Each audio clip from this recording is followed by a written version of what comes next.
Hi all, എല്ലാവർക്കും പുതിയൊരു എപ്പിസോഡിലേക്ക് ഞാൻ സ്വാഗതം ചെയ്യാണ്.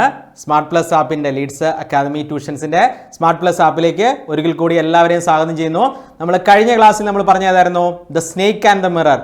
നല്ല അടിപൊളി സ്റ്റോറിയല്ലായിരുന്നു അത്. അപ്പം നമ്മൾക്ക് ഇനി അതിലേറ്റവും ഇമ്പോർട്ടൻ്റ് ആയിട്ട് എക്സാമിന് വരുന്ന ഒരു കാര്യമാണ് ക്യാരക്ടർ സ്കെച്ച്. ഓക്കെ, എന്താണ് ക്യാരക്ടർ സ്കെച്ച്? നിങ്ങൾ പഴയ ക്ലാസ്സിലൊക്കെ പഠിച്ചിട്ടില്ലേ? എങ്ങനെയാണ് ക്യാരക്ടർ സ്കെച്ച് എഴുതേണ്ടതെന്ന്? നമുക്ക് 5 മാർക്കിൻ്റെ ക്വസ്റ്റ്യൻ ചോദിക്കുന്നതാണത്.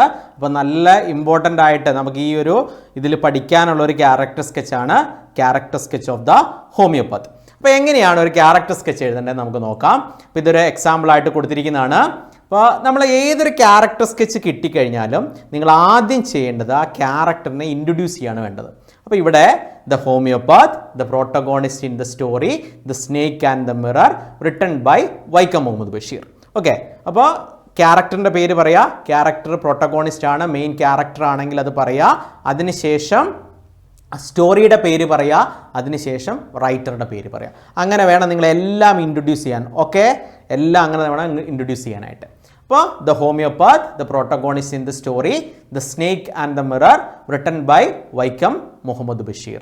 ഓക്കെ, ഇനി നമ്മൾ ഒരു ക്യാരക്ടർ സ്കെച്ചിൽ മെയിനായിട്ട് പറയുന്നത് അവരുടെ അപ്പിയറൻസ് എങ്ങനെയാണ്, അവരുടെ ക്യാരക്ടർ സ്വഭാവ ഗുണങ്ങൾ എങ്ങനെയാണ്, ഈ ഒരു സ്റ്റോറിയിൽ അവരുടെ സ്വഭാവവുമായി ബന്ധപ്പെട്ട കാര്യങ്ങൾ എന്തൊക്കെയാണ്, ഇങ്ങനെയുള്ള കാര്യങ്ങൾ എക്സ്പ്ലെയിൻ ചെയ്യുകയാണ് നമ്മൾ എന്തിൽ ചെയ്യാറുള്ളത്, എപ്പോഴും ക്യാരക്ടർ സ്കെച്ചിൽ ചെയ്യാറുള്ളത്. അപ്പോൾ നമുക്ക് അടുത്ത പോയിന്റിലേക്ക് വരാം.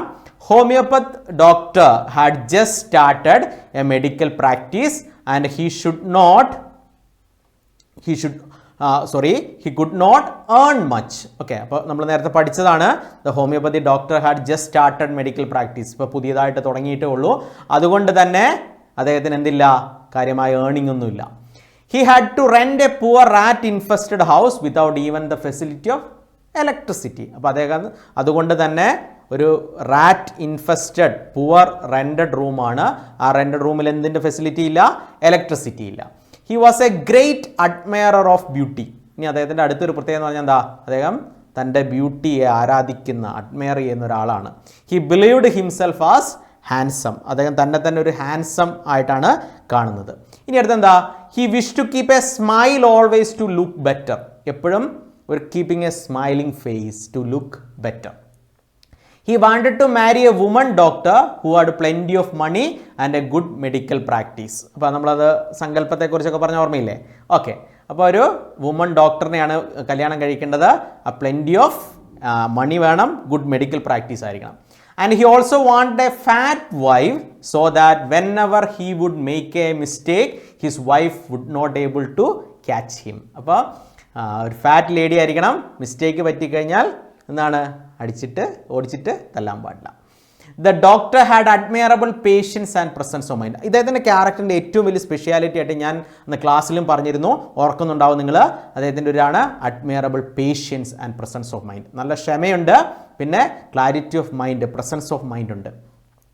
When the snake landed on him, he did not jump or cry, keeping his cool. He remembered God and actively thought about the medicine required.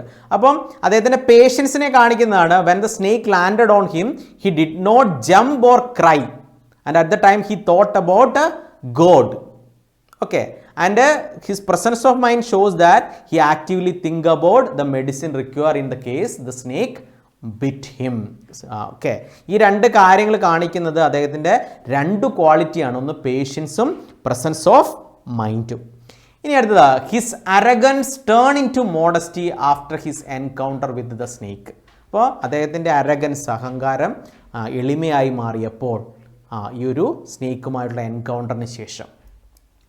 To be alive is more important than to look good is the message of the story well portrayed through the character. അപ്പോൾ ഈ ഒരു സ്റ്റോറിയിലൂടെ നമുക്ക് ഏറ്റവും മെസ്സേജായിട്ട് കണ്ടതാണ്.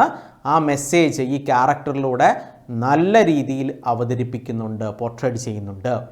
Thus the doctor is a candid person, a witty man, an interesting character. അപ്പോൾ അദ്ദേഹത്തിനെ കുറിച്ച് ഒറ്റ സെൻറ്റൻസിൽ പറഞ്ഞു കഴിഞ്ഞാൽ ഹീസ് എ കാൻഡിഡ് പേഴ്സൺ, നിഷ്കളങ്കനായ സൗമ്യനായ ഒരു മനുഷ്യൻ. പിന്നെ വിറ്റി മാൻ, ബലിതക്കാരനാണ്, ബലിതപ്രിയനാണ്. അതുകൊണ്ടാണ് ഫാറ്റ് ലേഡി എന്നൊക്കെ ചിന്തിക്കാൻ കാരണം. പിന്നെ ആൻ ഇൻട്രസ്റ്റിംഗ് ക്യാരക്ടർ. സോ ഇതാണ് ക്യാരക്ടർ സ്കെച്ച്. മനസ്സിലായോ? വളരെ സിമ്പിളാണ്, ഇത് നിങ്ങൾ പഠിക്കണം. 5 മാർക്കിൻ്റെ ക്വസ്റ്റ്യൻ ആണ്. ഈ 5 മാർക്ക് നമുക്ക് ഷുവറായിട്ട് മേടിക്കാൻ പറ്റണം. ഓക്കെ, പെർഫെക്റ്റ് അല്ലേ എല്ലാവരും? ഓക്കെ.